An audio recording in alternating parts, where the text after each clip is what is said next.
दोस्तों नमस्कार। आज की कहानी है जब बेटे ने मां को भेजा वृद्धाश्रम। रोहन के पिता की मौत के बाद से ही रोहन की मां अपने इकलौते बेटे और बहू के साथ रहती थी। रोहन भी अपनी मां की जिम्मेदारी बहुत ही अच्छे से निभा रहा था। अपनी मां की सभी जरूरतों का खास ध्यान रखता था और रखे भी क्यों ना, आखिर वो अपनी मां का लाडला बेटा तो था।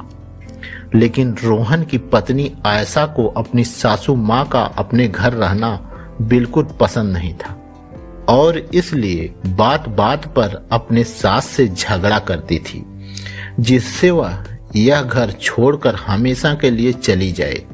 रोहन भी अपनी मां और पत्नी के रोज रोज के झगड़ों से तंग आ गया था और इसलिए एक दिन रोहन ने गुस्से में आकर अपनी बूढ़ी मां को वृद्ध आश्रम भेज दिया।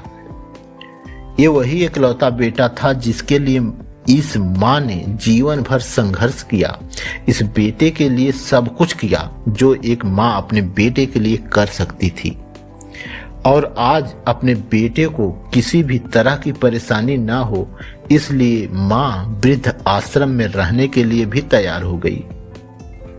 वृद्ध आश्रम में रह रही मां हमेशा अपने बेटे रोहन को याद करती थी, लेकिन बेटा केवल साल में एक बार अपनी मां से मिलने जाता था या फिर फोन पर बात कर लेता।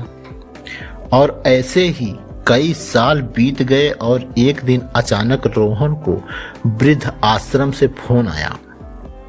उन्होंने कहा, बेटा जल्दी से वृद्ध आश्रम आकर अपनी मां से मिल लो, बहुत सीरियस हैं। रोहन जब अपनी बीमार मां से मिलने गया तब मां अपनी आखिरी सांसें गिर रही थी। रोहन ने अपनी मां से उसकी आखिरी इच्छा पूछते हुए कहा, मां बताइए मैं आपके लिए क्या कर सकता हूं।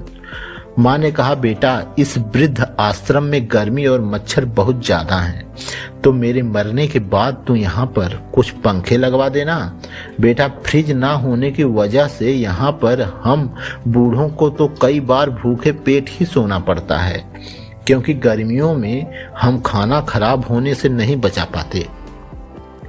तो इस वृद्ध आश्रम के लिए 1-2 फ्रिज भी खरीद कर दे देना। रोहन ने अपनी मां की सारी बात सुनी और अपनी मां से पूछा, मां आपने इतने साल यहाँ निकाल दी, लेकिन आपने कभी मुझे यह परेशानी नहीं बताई और अब जब आपके पास समय नहीं बचा है तब आप यह सब कुछ कह रही हो, ऐसा क्यों? मां ने बेटे को जवाब देते हुए कहा, बेटा मैंने गर्मी, भूख और पीड़ा सहन कर ली, लेकिन मुझे पता है जब तेरे बच्चे तुझे यहाँ वृद्ध आश्रम छोड़कर जाएंगे तब तुम यह सब सहन नहीं कर पाएगा, इसलिए तेरी सुविधा के लिए मैं यह सब तुझे यहाँ लगवाने के लिए कह रही हूँ। माँ की बात सुनकर रोहन को बहुत दुख हुआ और वह वहीं पर फूट फूट कर रोने लगा। दोस्तों हम जैसा व्यवहार बुढ़ापे में अपने माँ बाप से करते हैं ना, वो ऐसा ही बुढ़ापे में हमारे बच्चे हमारे साथ करेंगे। दोस्तों आज इस कहानी में बस इतना ही। कहानी को लाइक करें, शेयर करें।